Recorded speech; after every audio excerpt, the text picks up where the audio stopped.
baca basmalah dulu ya.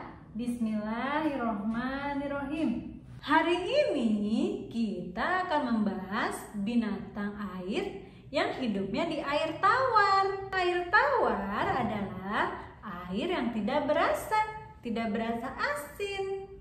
Kita lihat ya. Ini adalah binatang yang hidup di sungai, waduk, kolam, danau. Nah, ini adalah binatang-binatang yang hidup di air tawar. Kita lihat ya.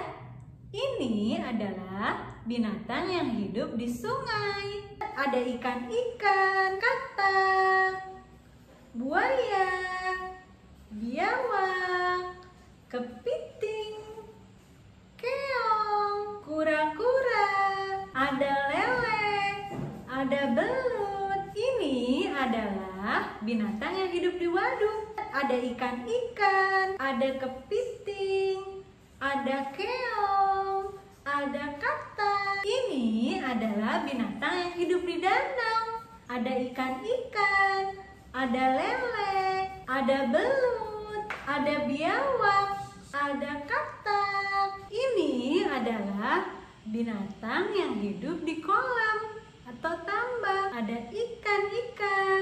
ikan mujair, ikan mas, ikan lele, ikan nila, ada udang.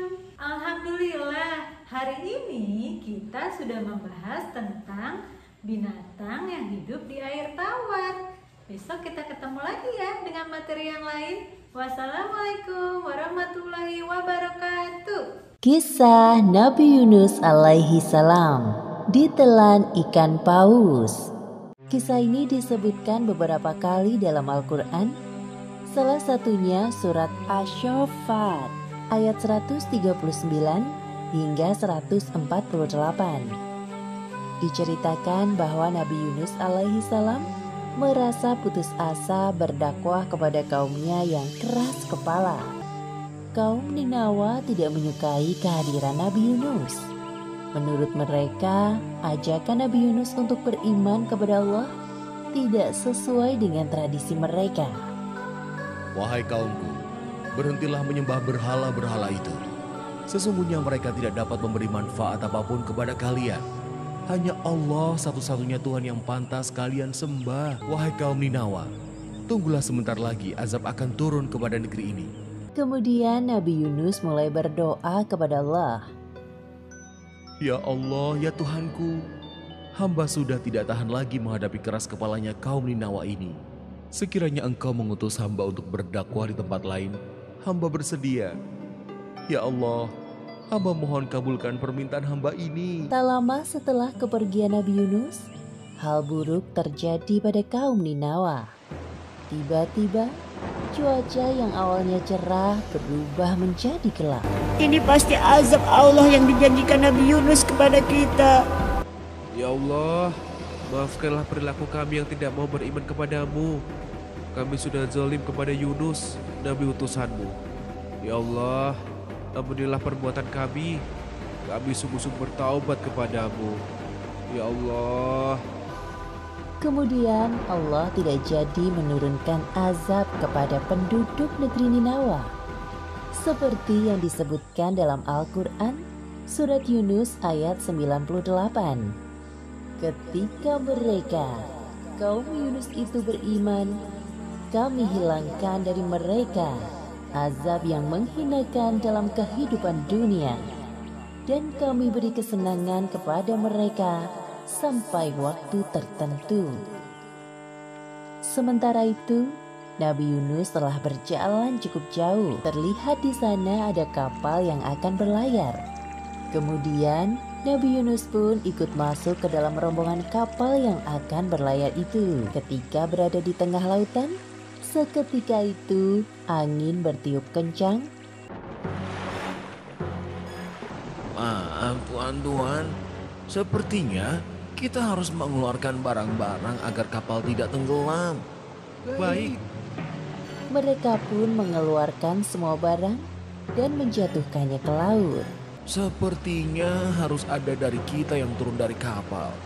Beban kapal ini masih terlalu berat. Apa? Bagaimana jika kita lakukan undian saja untuk menentukan siapa orangnya agar adil? Ternyata nama yang keluar adalah Nabi Yunus. Setelah melakukan undian kedua dan ketiga, tetap saja nama yang keluar adalah Nabi Yunus. Sudahlah tuan-tuan, tidak perlu dilakukan undian lagi. Aku ikhlas dengan keputusan ini. Aku akan turun ke laut agar kapal ini tidak tenggelam. Insya Allah ini takdirku. Setelah Nabi Yunus menceburkan diri ke tengah laut, tak lama kemudian muncul seekor ikan paus yang sigap menelan beliau. Nabi Yunus pingsan selama beberapa hari di dalam perut ikan paus. Kemudian Nabi Yunus dengan segala kekuatannya berdoa kepada Allah. Seperti yang disebutkan dalam Al-Quran, Surat Al-Anbiya ayat 87. Tidak ada Tuhan selain Engkau, Maha Suci Engkau. Sungguh, aku termasuk orang-orang yang zalim. Allah seketika itu menjawab doa Nabi Yunus dan menghilangkan kesedihan yang dirasakannya. Allah melalui perantara ikan paus melemparkan Nabi Yunus di sebuah daratan yang tandus. Lalu Allah menumbuhkan tanaman di dekatnya dan beliau pun menikmatinya. Alhamdulillahirabbil alamin. Terima kasih ya Allah. Nabi Yunus kembali kepada kaumnya di Ninawa. Sesampainya di sana, Nabi Yunus disambut hangat oleh kaumnya. Kaum Ninawa sekarang sudah jauh berubah lebih baik dari sebelumnya. Mereka hanya beriman kepada Allah Subhanahu wa Ta'ala.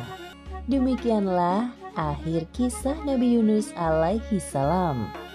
Hikmah yang dapat kita ambil dari kisah ini: pertama, hendaknya kita belajar untuk bersikap sabar dalam menahan amarah. Kedua, Allah mengabulkan doa hambanya yang bermasalah dengan syarat seorang hamba tersebut harus bersungguh-sungguh dalam beribadah kepadanya.